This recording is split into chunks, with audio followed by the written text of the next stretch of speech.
Welcome inside the War Room. I'm your host, Andrew Valancourt, and we're back today for episode 34 of the Dynasty War Room podcast.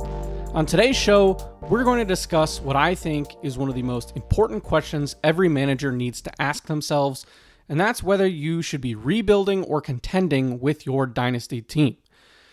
Entering here with week 4, and we're getting close to the time where people really have a good understanding of just how good their teams are, whether you've been hit by the injury bug, whether you're a team that is a lock for the playoffs. So we're going to discuss a lot of big overarching questions that I think will apply to everyone regardless of where your team is on the spectrum.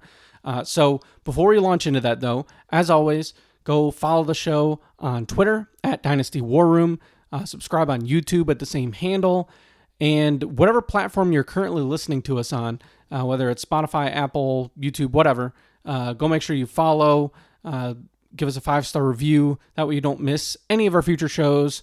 Those reviews also help us out. But those follows especially are important for you to make sure you're notified every time we release a new episode, which is every week.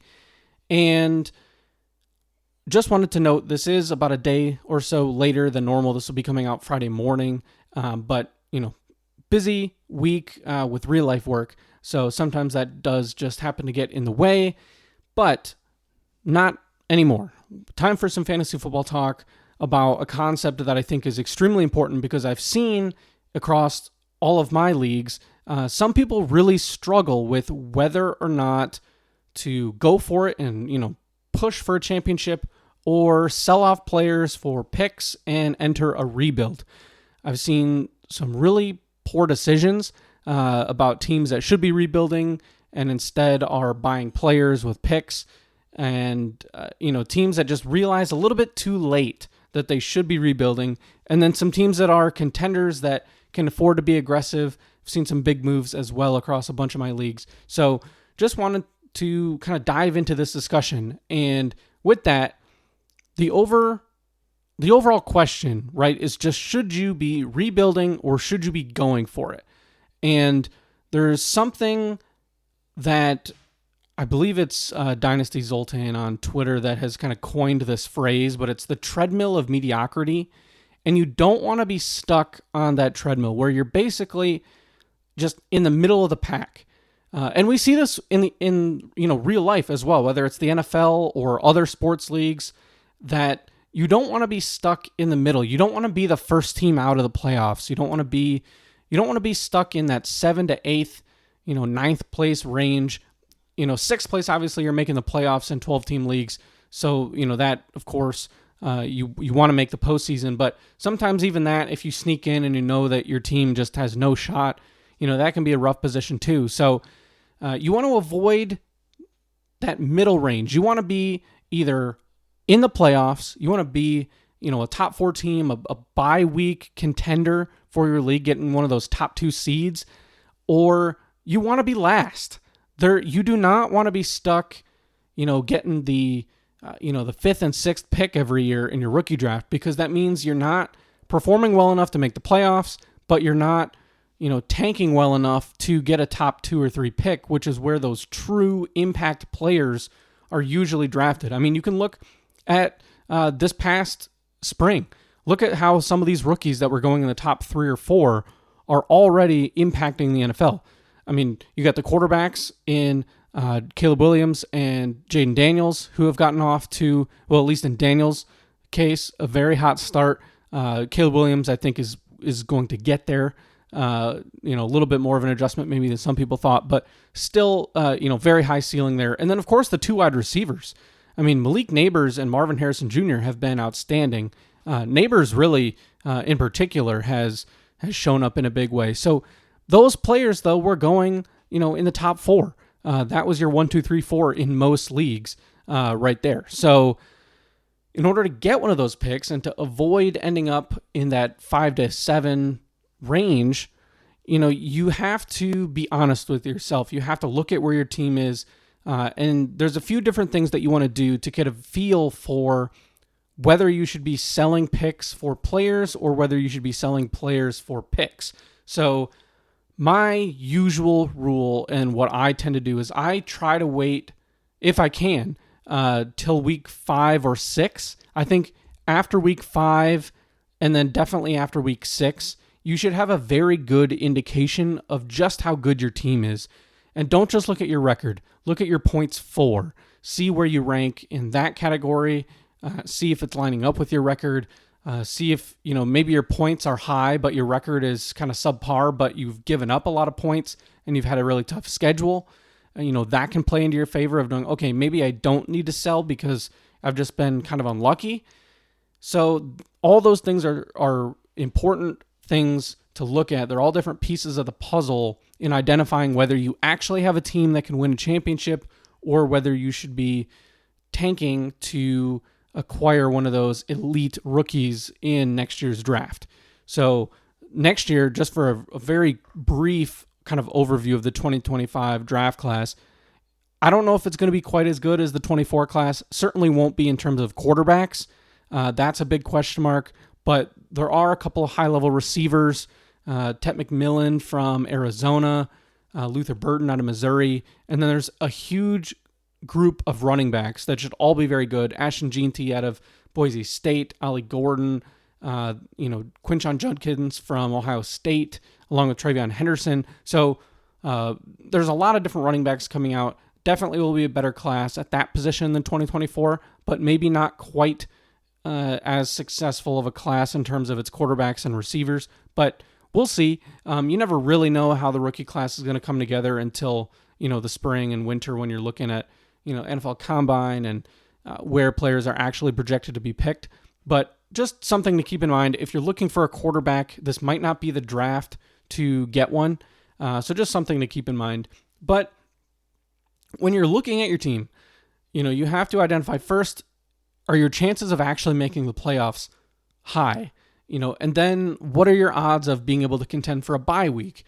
Have you benefited from a soft schedule and, you're lower in points scored and you happen to be off to a nice start, but you've played some of the weaker teams? And then do you have enough depth that if you just suffer an injury to one of your key players, are you going to be okay? And I don't mean okay as in, can you fully replace that production? Because if you have a stud on your team, like you probably do if you're winning games, you're not just going to be able to replace them with an injury. But what I mean is, do you have somebody that is startable that you can put into your lineup, get you some points, get you to double digits, that can at least serve as a solid replacement? Because if you don't have those types of guys on your bench, you will struggle if you have injuries. And we see it all the time where teams have loaded starting lineups, one or two guys get knocked out with an injury, and all of a sudden you're stuck starting some pretty low-level guys, and you can't get it done in the playoffs. So those are just things to keep in mind in terms of your team. But you also need to look at the rest of your league. You have to go through, identify, okay, what teams have already indicated that they're going to be tanking, that they're going to be rebuilding for the future, whether it's a long-term rebuild that might take 2 or 3 or 4 seasons, or kind of a quicker rebuild or retooling that might only take 1. All those things are important. So you have to go through, look at your teams, or look at your league mates teams and see, okay, how many teams are kind of locked into the playoffs? How many are for sure going to be out? How many are truly going for it?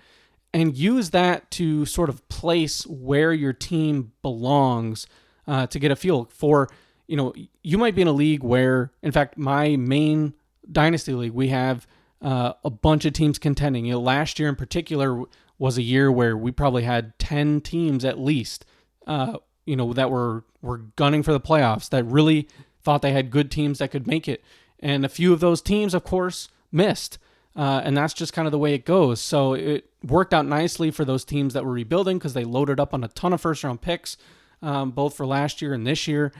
And that's going to really benefit those teams moving forward. Now it's a bit more even. There may be 7, 8 teams that are kind of going for it, which I think is pretty consistent with a lot of leagues where it's, about 7 of the 12, 8 of the 12, kind of think they have a chance to make the playoffs. And then there's probably about 5 that truly believe they're contenders. So just get a good gauge of where you are. You have to be honest with yourself. You have to identify whether your players are truly good enough to get there.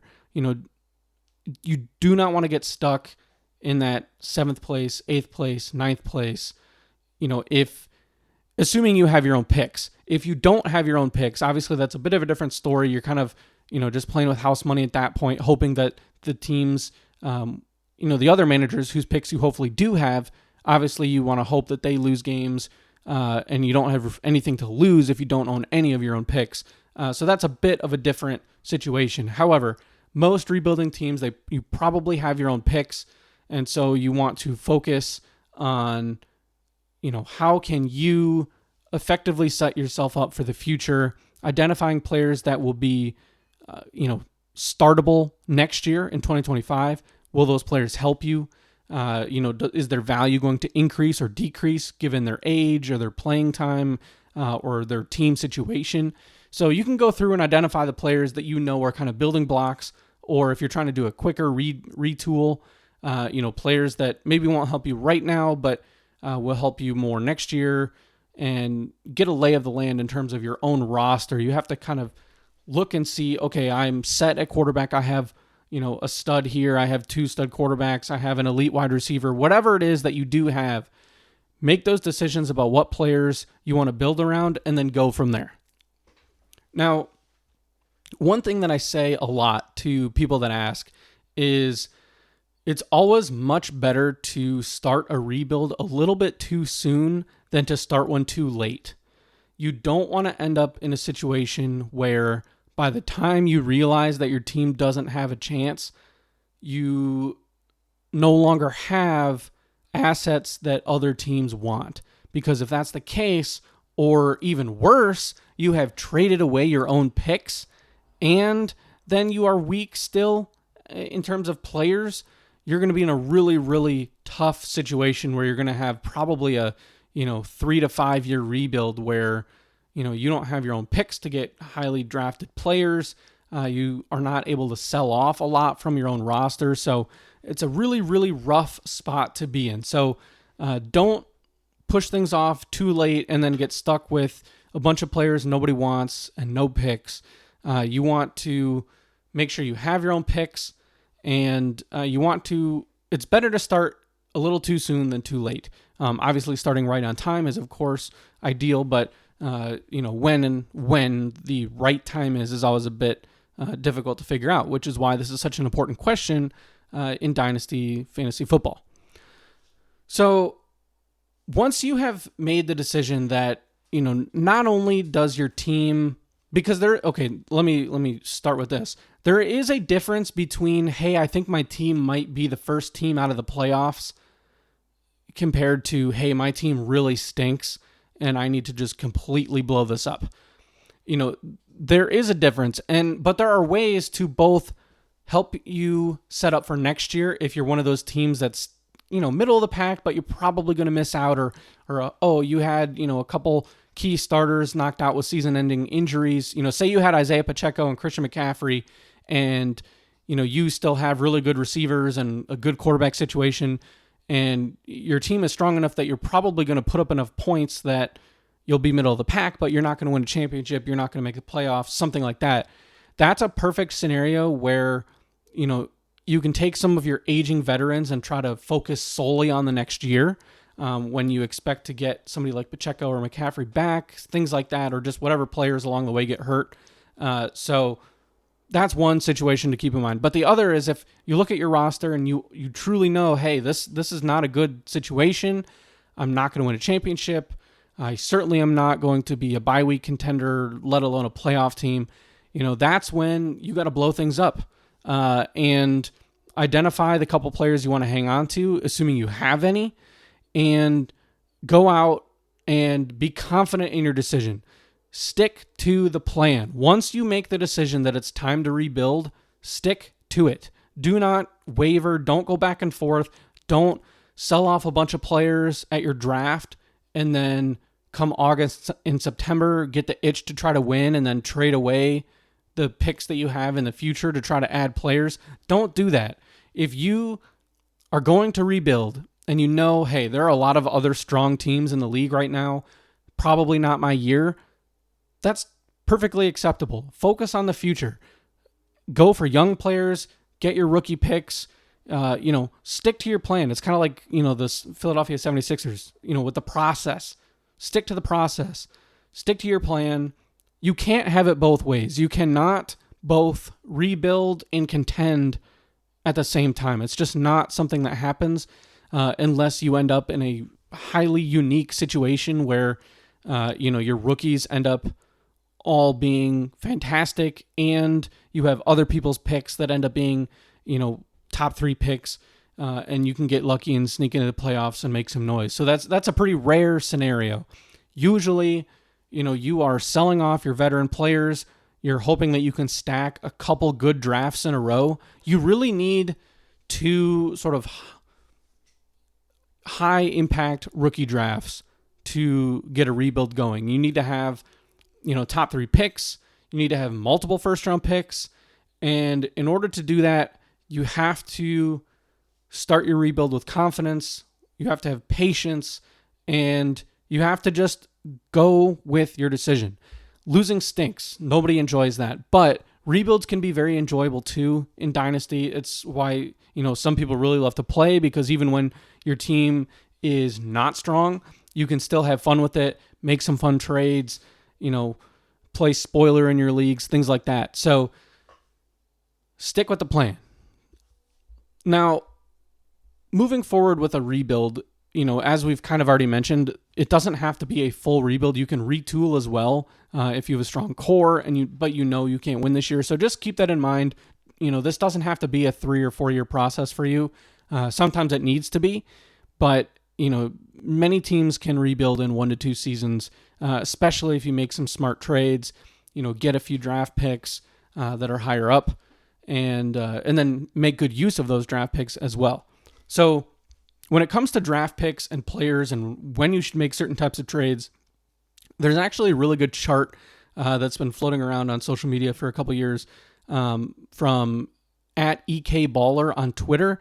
And it kind of explains the life cycle of draft picks along with players and when each are at their highest value during the calendar year. So draft picks, just in general, shoot up in value pretty dramatically around the NFL Combine and again at the NFL Draft.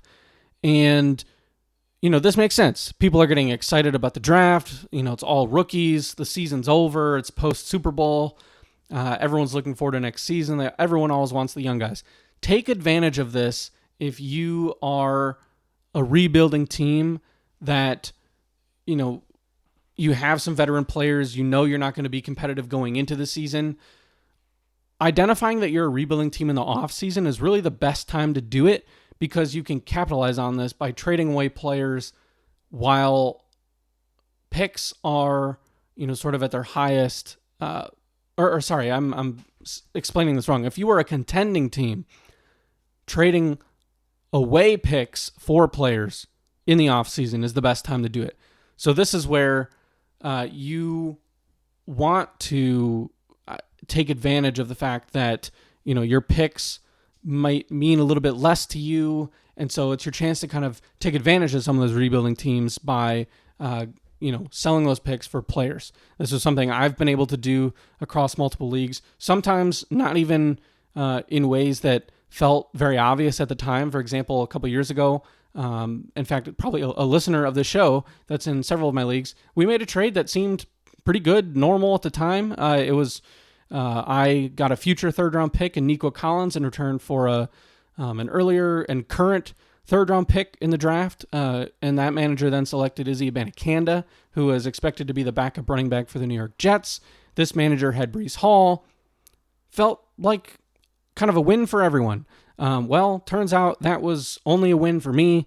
Nico Collins helped that team to a championship this past season, and then obviously we all know what happened with the Jets' backfield. So even something small like that, players just don't hold the same type of value during the draft. So understand your situation, whether you're a rebuilding team, contending team. If you are, a contender, it's a great time to sell picks is between the combine and your rookie draft. Now, if you're a rebuilding team, which is kind of where our focus has been so far for most of the episode, and this is important to know, is that during the season, and it makes sense, right? This isn't some, high level stuff. It's players are worth more during the season because you have all these contending teams trying to win. So take your players during the season, sell them then because draft pick value is at its lowest, and that you can end up with a huge return by selling those players during the season when everyone still thinks they have a chance, when it's the heat of the moment in the season and everyone is like, okay, I have to or make a splash or add my handcuff or pick up a third quarterback, whatever it is, they might be willing to pay more than they would during the offseason or during the NFL draft season to acquire those players. So keep that in mind. Just understand the life cycle of picks and players in terms of their value. Players are more valued during the season. Picks are more valuable in the offseason. Remember that as you make your trades. Now, when you are starting a rebuild or you're trying to figure out, okay, what should I do to kind of kick off a rebuild? Couple important things. First, you should probably start with your running backs. Running backs have the shortest lifespan in terms of how valuable those players are in Dynasty. And there's what's commonly referred to as the running back age cliff, which is usually right around age 27, where running backs tend to dramatically fall off and they never really return to sort of that elite production that they have, when they're 23 to 25, even 26. But, in that young to mid 20s, we've seen running back after running back throughout the years have huge seasons. And then as they get into their later 20s, cannot sustain that. It's just, it makes sense, right? It's one of the most, violent positions where you're always getting hit. You're always, running into, big defensive lines and things like that. So remember this for your rebuilds. This is probably the first position that you're going to trade away. So running backs are, notorious for quickly losing value. We've seen it all the time over the years where we have these big name running backs playing great, everything's going great, and then it's an injury or they turn 27 or 28. And the production just falls off. People think of guys like Todd Gurley. We're seeing it right now with Christian McCaffrey. And it's interesting because this year we've actually seen kind of a bit of a resurgence from some of the later, older running backs. James Conner, Aaron Jones, Derrick Henry, Joe Mixon are some of the names that kind of come to mind. But their value hasn't it hasn't increased, and it's just kind of held where it was in the offseason for the most part. So that kind of shows you can have players, Alvin Kamara is another one, players that can be very valuable for fantasy, but just because of the age, lose value very quickly, and it's very difficult to, get a high-level asset in return. And that's why if you are a rebuilding team, you should probably look to trade your running backs, especially if they're 26, 27 years old. Those players are not going to help you 2 years from now when you're looking to contend again. So trade those players, get younger, aim for quarterbacks and wide receivers, especially if you're going to do player-to-player trades, which is something important to remember as well. You don't have to only trade for picks. You can be looking at players in return. One of the best ways, to make these types of deals is package a veteran for a rookie and a draft pick, especially if it's kind of a higher level player, and you can trade. If you're looking at receivers, you can trade a Devontae Adams, for a, Keon Coleman in a first, something like that, where you're getting a rookie, and I'm just kind of spitballing. I don't know exactly, whether that would line up or not, but the general idea is there. I mean, you're trading away a veteran big name player for a first round pick and then, a rookie that you hope turns into something. And if they do, you're going to be in a great position. However, running backs can be a bit difficult to do that with. It's why quarterbacks and wide receivers especially is where you can make those moves happen. So keep that in mind. But rebuilding really starts with quarterbacks and wide receivers. They're the two most important positions in fantasy, especially Dynasty and in Superflex, where you're essentially dead in the water if you don't have two at least good quarterbacks in Superflex. You don't necessarily need two elite quarterbacks, but you do need two kind of solid starters that you know are not going anywhere next year. And so checking off those boxes, getting yourself at least one, if not two quarterbacks that you view as kind of long-term starters. And then if you can get an elite wide receiver, your best chance is probably in the rookie draft with, an early pick. But sort of whatever way you can make it happen, that's where you really want to start your rebuild, because those players will just last longer. That way, if it's 2 or 3 or 4 years until you're a top team in your league again, those players can still do something for you. Whereas a running back in 2 years is probably going to have a significant decrease in value. Now, when it comes to drafting and just sort of what you should be looking for in trades as a rebuilding team, your main target really is first-round picks, and even late first-round picks. Not every pick is going to be top 3 in the draft. The teams that own those picks are almost assuredly not selling them because they're probably also rebuilding teams like yourself. So go out and talk to those teams that think they're going to make the playoffs, that they're gunning for a championship. They're going to be much more likely to trade their first-round picks away, especially if they get a player that they think they can put into their starting lineup and will make a big, impact on their championship odds. So that's your prize. That's what you really want to go for. If you can get multiple first-round picks in a year and then hit on those picks, your rebuild speeds up so much faster than if you only have your one pick per year in the first. So that's got to be a point of emphasis for you. It's better in a lot of ways to combine multiple kind of mid-level assets to acquire a first-round pick than to sell off those mid-level assets for second and third round picks. So if you have, a couple guys that are each worth second round picks, maybe right now, I just saw this actually last week in a league where I saw a rebuilding team trade away Terry McLaurin for a second and a third round pick. Fine trade, a receiver on the older end of his career, but he looks like he might have a quarterback now. But probably not strong enough to get a first-round pick on his own, although certainly worth asking about if you're a rebuilding team. But if you have somebody like that and okay, I can get a second and a third, but then you also have somebody like an Aaron Jones or James Conner or Joe Mixon, somebody that you also probably could get a second-round pick for, instead of trading those players together for 2 seconds or separately for a second each or the second and a third, instead of 2 seconds and 2/3, for those players, go out and try to get a first. That first round pick will almost for sure give you a higher chance of getting an elite starter for your lineup than if you have multiple seconds. So, keep that in mind. It's better. I would rather have a first and a third over 2 seconds and 2/3, just because that first round pick, much better chance of getting a star. So keep that in mind with your trades. However, and this is very important because, don't just think I'm saying trade your players grouped up all the time. That is absolutely not the case. Only do that with mid-level assets. If you have high-level assets that you're trying to trade them separately. Don't do it together. Unless it's a situation where another team has 2 or 3 first-round picks that they're all looking to group together and trade you, space it out.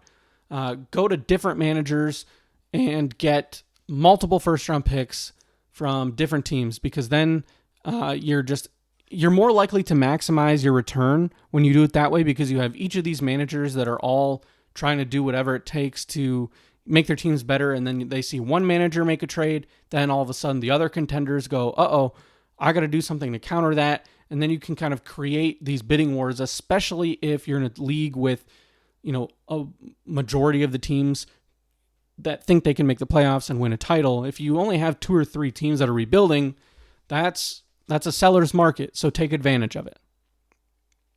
All right. Now, you can't just put a guy on the trade block and hope that people come to you to make offers.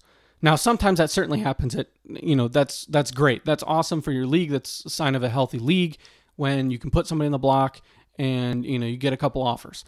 But generally speaking, even if that does happen, you need to be proactive when you're trying to sell in a rebuild. You need to go out and sure, put the player on the trade block, but then start DMing your other managers, asking them if they have interest. See, what they might be willing to give you. Send some offers of your own. Start the conversation, because you never really know, where things can lead. Because oftentimes somebody might not even notice that a player gets put on the trade block if there are some moves or chat happening in the league, the league group chat afterwards. It can get buried.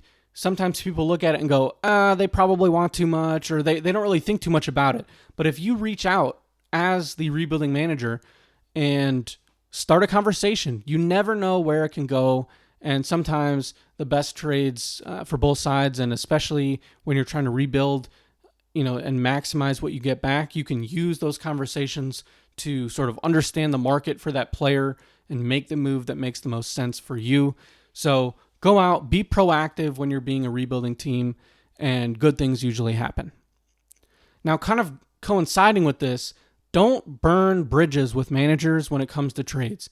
Bad trade offers are a part of fantasy football. Every single person has sent a bad offer, has received a bad offer. It's just the way it works. There are always good and bad offers. Everyone has their own evaluations for each player in terms of what they think they're worth, and what might seem bad to you might not seem bad to somebody else. Think about how many times you have looked in your league and seen a trade go through and you're like, wow, really? Like so-and-so did this? And you've probably done that before.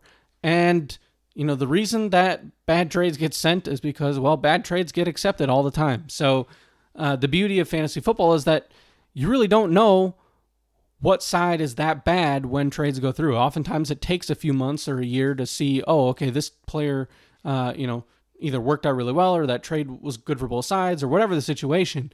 But just fire out those offers. It's much better to send a bunch of offers than to never send any at all. If you get something that you don't like, just decline it and move on. It takes 1 second of your day. If they ask about counters or, where you stand, just be honest about it. Explain your situation. If you don't see anything that's working, just say, hey, appreciate the interest, but sorry, I'm not interested. Or this player is untouchable, or I'm not going to trade him. Whatever the situation, just be polite, move on, and keep that bridge open for future trades, because you never know, what can happen. You never know what kind of team situation you'll be in, or where things just line up really well for you in that team in the future. So just keep that in mind. Especially when you're rebuilding, you want to be able to keep all of your lanes open in terms of who you can go to try to sell players.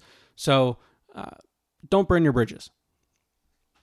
And then before we get into some players here, just kind of one big piece of advice. Don't sell low on your players if you can help it. Do your best to sell high, or at least neutral. I think neutral's, perfectly fine, and that's kind of the case in most scenarios. But don't be somebody that is always selling low. A player has a bad game or there's an injury, and then all of a sudden you're fed up and you try to trade the player. That's going to end up in bad trades for you. That's how you lose value, and you put yourself in a real hole because you didn't have the patience to just hold on a little bit longer. So just wait. Patience. Patience is key. Remember, we're sticking to the plan. We're being patient. And this is the same thing. There are players right now, there are some veterans that, their situations are, slightly worse right now, or there's an injury, or a quarterback situation is, not going well, and their value is a little bit lower. Don't rush to move on to those guys and sell them to other teams just because their situations got a little bit worse.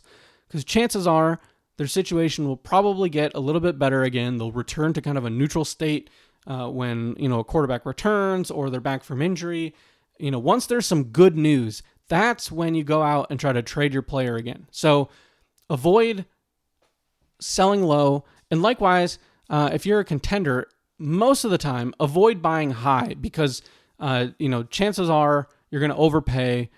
You don't want to end up doing that. I would say the only times where it really makes sense to truly buy high is if you're getting kind of a young stud like a Malik Neighbors or Marvin Harrison Jr., one of those like high-level top-tier wide receivers or quarterbacks, something like that where you're getting sort of a top 10, top 20 overall option in terms of fantasy value. So that would be my advice in terms of buying high, selling low, all that sort of thing. Try to just be patient. Now, if you're selling right now, there are a whole bunch of players that you should probably be looking to move, especially because for a number of these players, you can get a pretty good haul, and you certainly can get a first-round pick for a lot of these guys.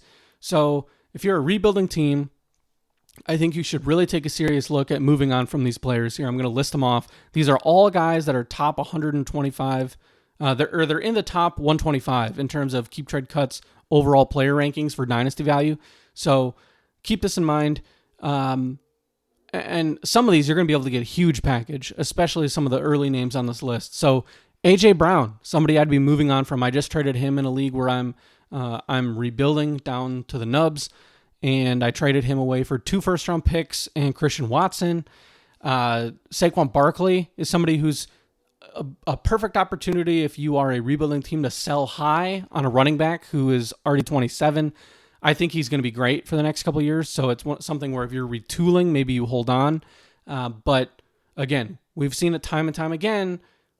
These middle-aged to older running backs in terms of NFL age, they fall off quickly. So it's a great situation. You can get a ton for Saquon Barkley right now. But if you're a rebuilding team, he'd be somebody I'd move on from. Christian McCaffrey, you probably missed your window for a huge return, but you can still get a good amount because of the name and what he does bring when he's healthy. But again, a lot of question marks. So this is a situation where you could avoid selling low and hold on for a bit. But it's a situation where you can at least see what's out there. Same with Tyreek Hill, who you're probably better off trading once Tua comes back, assuming he does come back. I would probably be looking to hold on to him if I can until we get a little bit more news on Tua or until we see what Miami does in the offseason. But again, if you can avoid selling him low, I would. But if he has a big game or something like that, you can put him right back on the block, see what you can get. Chris Godwin is having a great season, but he's getting up there in age as somebody as a rebuilder you'd probably be moving on from. Same with Alvin Kamara. Deebo Samuel, once he returns from injury, probably not at the moment because, again, don't sell low. Mike Evans, Derrick Henry, Devontae Adams, Joe Mixon, Terry McLaurin, J.K. Dobbins, who is not necessarily older, but we've seen the injury history. His value is probably peaking right now. I think you could look to move him as well. Cooper Kupp, Stephon Diggs, James Conner, Aaron Jones, Travis Kelce, Amari Cooper, and Dallas Goedert. These are all guys that, like I said, in the top 125, you're probably going to get a pretty good return for all of those players. I don't think you'd get anything less than a second for any of them. So go be aggressive. See what's out there. See what you can get, and try to kickstart your rebuild there with some veteran players. Now, if you're a contending team, you could be able to go out and get some of these guys for pretty cheap. I think that James Conner is somebody that I really like as a buy right now if you are a contending team. I think you can get Travis Kelce for really cheap. He's somebody that you definitely could get for pretty low cost. And then here, I have something nice to say about Stephon Diggs. So I've been a big hater, but with the news that Tank Dell has an injury and is probably going to miss a week, it seems clear that Stephon Diggs is going to be Houston's number 2 this season. I don't know what his future holds, but if you're a contender and you can scoop him up for a second, I actually think that could be a worthwhile move at this point. So again, just know your situation.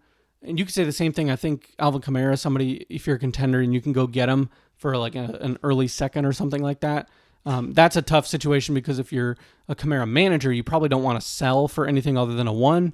But if you're buying, you probably don't want to buy him for a 1. So that's sort of the give and take where you try to stack a couple mid or late round picks together for him. But kind of a tough situation. But all those names, players that you can keep in mind.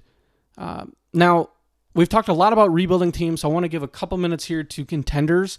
And if you're contending, you want to be aiming for a top 2 seed so you can get your bye week. Your odds of winning a championship double by being a 1 or a 2 seed compared to being a 3, 4, 5, or 6 because you don't have to play that opening round game. You automatically just, 50-50 shot at winning and getting into that title game.